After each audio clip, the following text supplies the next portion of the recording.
Gusto mo bang mag-relax sa ganito kagandang lugar? Tapos yung 50 pesos mo, dalhin natin sa solid na place na may sobrang linaw na tubig, sobrang peaceful at nature na nature.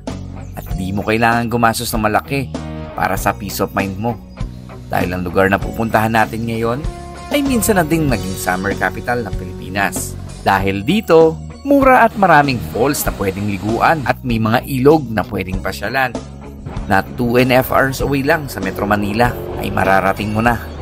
Dahil sa Laguna lang ito matatagpuan. Kung saan, pwede din kayong magstay sa ganito kaganda at murang tutuluyan. Na sure ako, marerelax kayo. Na for as low as 1,700 pesos, good for 6 packs na ito. At additional 100 pesos lang para sa extra packs na good for 23 hours na. At pet friendly pa. Tapos, libre na din ang mag-wifi at paggamit ng kitchen at utensils. Libre at malawak din ang parking area nila. May grilling area at mababait na staff na kayang mag-accommodate ng maraming guests. So, tara, samahan nyo kaming mag-travel papuntang Laguna. Nag-travel nga kami ng 2.5 hours mula Bacoor papuntang Laguna dahil naisip namin ni Mrs. mag-relax sa Laguna dahil matagal na din kaming hindi nakakapasyal dito. Magla-lunch na nga kami umalis ng Cavite at magto 2 PM na din kami dumating sa may Mayayhay. Then, dumiretso kami sa may Barangay Taytay ng Mayayhay, Laguna. Nag-login nga kami sa may barangay at nagbayad kami ng 50 pesos para sa environmental fee na siya ding magiging entrance natin papunta sa may falls. Dahil ang staycation na tutuluyan natin ngayon ay sa Barangay Taytay ng Mayayhay, Laguna. So, welcome to Small Brother's House o Barangay Taytay, Mayayhay, Laguna. Dito nga tayo tutuloy at mag-i-stay ng 2 days para makapag-relax. After nga lang namin ibaba yung mga gamit namin, ay naglakad kami na papuntang falls dahil 10 minutes away lang ito mula sa pinagstayan namin. Dahil malaki na din ang pinagbago ng falls na ito mula tamaan ng bagyong Aghon. Pero, napanatili pa rin ito. Ang angking ganda niya. Naglakad nga lang kami ng 10 minutes papunta sa may falls dahil madali lang itong lakarin at hindi din ganun katarik. Take note ha, bawal nga pala magdala dito ng kahit anong babasagin. Kaya kung may dala kayong mga alak ay isalin nyo lang sa plastic bottles. At huwag din kayo mag-alala dahil madami din pwedeng bilhan ng mga pagkain dito at tindahan bago pumasok sa may falls. Sa lakaran pa nga lang ay mamamangha na kayo sa ganda ng paligid at inis ng tubig. Ano pa kaya sa mismong falls? Pagdating nga namin malapit sa falls, ay nakita ko ang isang kaibigan. Siya si Kuya June, na isa sa mga lifeguards ng falls. So, welcome to Taytay Falls of Mayayhay, Laguna. Grabe, wala pa rin pinagbago sa ganda ang lugar na ito. Mapapawaw ka na lang talaga. Nadagdagan man siya ng malaking bato na bumagsak sa gitna, ay hindi pa rin mapagkakaila. Sobrang ganda pa rin dito. Isa nga itong Taytay Falls sa pinakamalinaw at malamig na falls dito na matatagpuan sa South.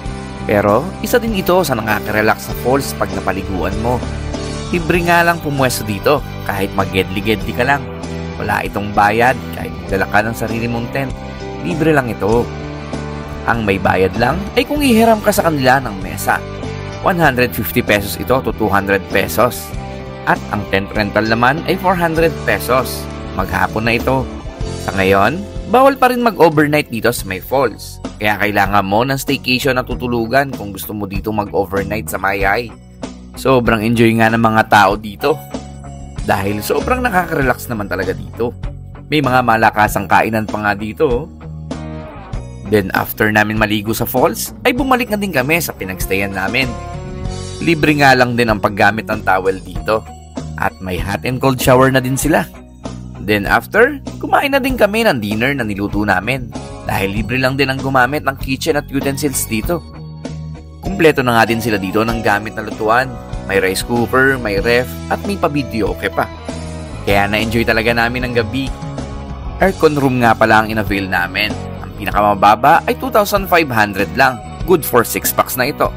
Pero kung gusto nyo ng ordinary room or yung fan room, 1,700 pesos lang ito. Good for 6 packs na din ito. At kung sasobra naman kayo sa 6 packs, ay additional 100 lang for each packs. Kaya sobrang mura. madami din sila ditong iba't ibang rooms na sobrang mumura din. Nag-range lang ito ng 3,500 to 4,500. Good for 12 packs na. Next day, kumain lang kami ng agahan, then naligo ulit kami sa Taytay Falls.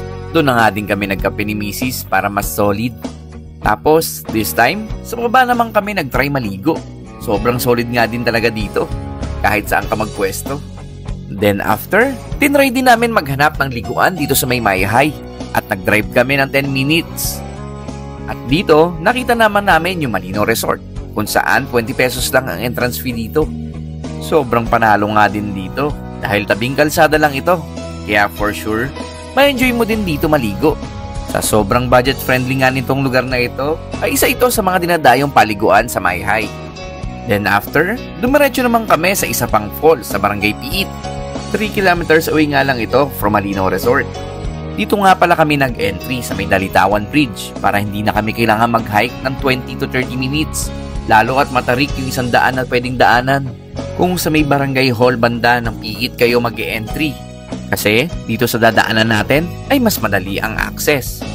Pero kailangan nyo mag-park sa may mga lokal at magbabayad ng 20 pesos para sa parking fee at another 20 pesos naman para sa gate fee na pag-shortcutan natin. Dito, banayad lang kasi ang daan at 5 to 10 minutes lang ito na lakaran. At darating ka naman sa isang pupuntahan natin. So welcome to Sprite Falls. Ang entrance fee naman nila dito ay 75 pesos. Pero sobrang panalo nga din dito.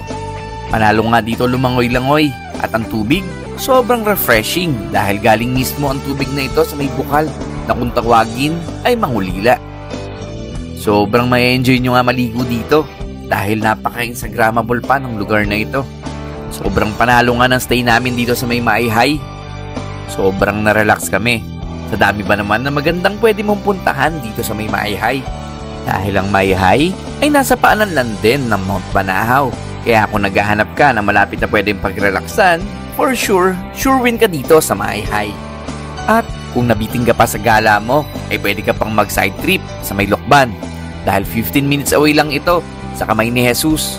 At doon ka na din bumili ang pasalubong mo na Lokban Longganisa. Para sulit na sulit talaga ang gala mo. So, paano nga ba pumunta dito? Just type in sa Waze or Google ang Small Brother House at dadaling ka na dito. Tapos, i-Waze mo na lang din ang Taytay Falls, Malinaw Resort at Sprite Falls para mas madali mong mapuntahan ito. Or kung magko-commute naman kayo ay sumakay lang kayo ng bus na biyaheng Kalamba at pumunta sa may SM Kalamba at doon sumakay ng biyaheng Lokban dahil dadaan ito mismo sa may Mayhay. Sabihin nyo lang sa driver ay ibaba kayo sa Barangay Gagalot sa kanto ng papuntang Taytay Falls at doon naman kayo sumakay ng tricycle papuntang Small Brother House. So for bookings and inquiries, message lang po kayo sa page ni Small Brother House. Or kung may katanungan kayo, ay mag-comment lang kayo at pipilitin natin itong matugunan.